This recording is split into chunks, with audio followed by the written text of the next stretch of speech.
ვაჟა-ფშაველას ქუჩის 16 ნომერში მიმდინარე მშენებლობაზე უსაფრთხოების ნორმები არ არის დაცული, აცხადებს მოქალაქე ეთერ მანელიშვილი. მისი განმარტებით მიმდინარე მშენებლობა მის სიცოცხლეს სისტემატიურად საფრთხეს უქმნის.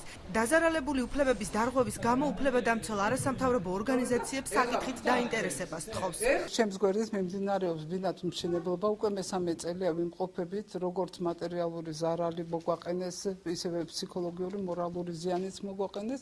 ქარის დრო ჩაგვიტეხეს სახურავი წვიმა ისე წვიმს გარეთ ჩვენო სახლში როგორც გარეთ წვიმს ისე თოვს როგორც გარეთ თოვს. ეთერ მანელიშვილის ინფორმაციით სამშენებლო კომპანიას უსაფრთხოების ნორმების დარღვევის გამო სანებართვო ხელშეკრულება მერიამ არაერთხელ შეუჩერა. თუმცა 2 დეკემბერს მან პროცესის გაგრძელების ახალი ნებართვა საკრებულოს თავმჯდომარე ირაკლი ჩავლეიშვილისგან კიდევ ერთხელ მიიღო. მანელიშვილის სახელმწიფო აუდიტის ჩატარებას და ზიანის შესწავლას, შემდეგ კი ზარალის ანაზღაურებას მოითხოვს.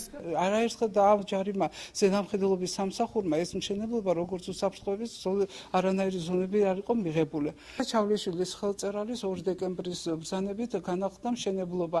მე ძალიან გთხოვთ, რომ თუ კი შეიძლება სახელმწიფო აუდიტმა შეაფასოს ჩემი ზარალი, უფლებათა დამცველებმა შეაფასოს ჩემი ყველანაირი მოქალაქეობრივი ადამიანური უფლებების დარღვევა.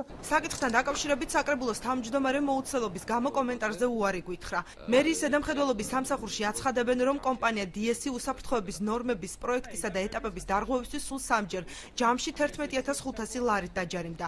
ირაკლი მოქიას განმარტებით ზარალის ანაზღაურებაზე მერია დაზარალებულსა და კომპანიას შორის მოლაპარაკებებს აწარმოებს. კომპანია არის ერთხელ დაჯარიმებული უსაფრთხოებასთან დაკავშირებით, ერთხელ არის პროექტის დარღვევას დაჯარიმებული 1000 ლარი და დანარჩენი არის ეტაპის დადასტურებაზე 10000 ლარი. ჯამში აქ კომპანიას გადახდილი 11500 ლარი ბიუჯეტის სასარგებლოდ და დღეის მდგომარეობით ახალი მშენებლობის ნებართვა აღაღებული, რომელიც 2 დეკემბრისაა გაცემული და უკვე სრული უფლება გააგრძელოს სამშენებლო საქმიანობები. დღეის მდგომარეობით სამშენებლო კომპანია იღებს პასუხისმგებლობას ვალდებულებას იმასთან დაკავშირებით, რომ რემონტი გაუკეთოს რაჩვეულებრივად, დაუნაზღაუროს ზარალი.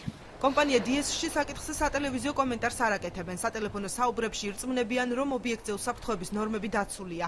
რაც შეეხება მიყენებულ ზარალს, სამშენებლო კომპანია უახლოეს ხანებში აანაზღაურებს. ყველაფერი დაცული არის და შესაბამისი ნებართვები არის გაცემული ქალბატონის მერიიდან და ქალბატონის სამოს მე არ ვიცი რა. მაგრამ მშენებლობასთან დაკავშირებით და ქალბატონთან დაკავშირებით ყველაფერი მოგვარებული არის და რაც საჭიროა ყველაფერი კეთდება. ვაჟა-ფშაველას 16 ნომერში მრავალბინიან კორპუსის მშენებლობა უკვე მესამე წელია მიმდინარეობს. დაზარალებული ეთერ მანელიშვილი მოთხოვნების დაუკმაყოფილებლობის შემთხვევაში პროტესტის გაგრძელებას უკვე სასამართლოს გზით აპირებს.